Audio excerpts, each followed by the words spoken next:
বিশ্বকাপের আগে আনুষ্ঠানিক ফটো সেশন যে কোনো দলের জন্য গুরুত্বপূর্ণ এক আয়োজন। তবে বাংলাদেশের ক্ষেত্রে বিষয়টা একেবারে ভিন্ন। যে কোনো বিশ্ব আসর আসলেই ফটো সেশন যেন বিসিবির এক মাথা ব্যথার নাম।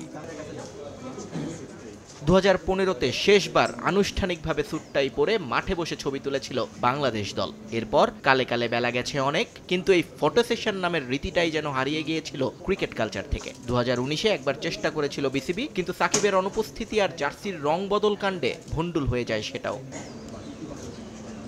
এবার 5 বছর পর আবারও ফটো সেশনের আয়োজন বিসিবিতে। নির্ধারিত সময় দুপুর 1টায় হলেও খেলোয়াড়দের দেখা মিলল পাক্কা 1 ঘন্টা পর। অফিসিয়াল ব্লেজার এবং টাই পরিহিত ক্রিকেটাররা আসেন শুরুতেই। কোয়াডে থাকা 15 জনকে নিয়ে হয় প্রথম সেশন। এরপর মাঠে আসেন কোচিং স্টাফের সদস্যরা। হেড কোচ হাতুরু সিংহের নেতৃত্বে একে একে আসেন Nick Pothas, David Hemp, Andre Adams, Nathan Kelly, Muhsin Sheikh. দ্বিতীয় ধাপে এবার ক্রিকেটারদের সঙ্গে সেশনে অংশ নেন তারা।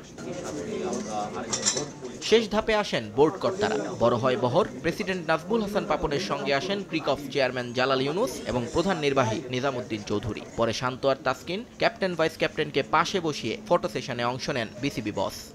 নগদে 500 টাকা বা তার বেশি পেমেন্টে পেতে পারেন ঢাকায় জমিসহ 20 কোটি টাকার পুরস্কার। এই সেশন শেষ করেই সংবাদ সম্মেলনের দিকে দৌড় দেন শান্ত এবং হাতুরু, কিন্তু পাপন ব্যস্ত হয়ে পড়েন তাসকিনের খোঁজ খবর নিতে। অনেকটা সময় তাসকিনের সঙ্গে কথা বলেন তিনি। পরে সাকিবের সঙ্গেও চলে আলোচনা। হয়তো বিশ্বকাপে বিশ্বসেরা অলরাউন্ডারের দায়িত্বটার কথাই আরও একবার মনে করিয়ে দেন নাজমুল হাসান পাপন। দীর্ঘদিনের চেষ্টার পর একটা সফল এবং গোছানো ফটো সেশন আয়োজনের জন্য বাহবা পেতেই পারে বিসিবি। তবে সবার আশা এবার একটু গোছানো পারফরমেন্স করে সমর্থকদের খুশি করে দেবেন শান্ত সাকিবরা। নিয়ন মোহাইমিন, সময় সংবাদ, ঢাকা।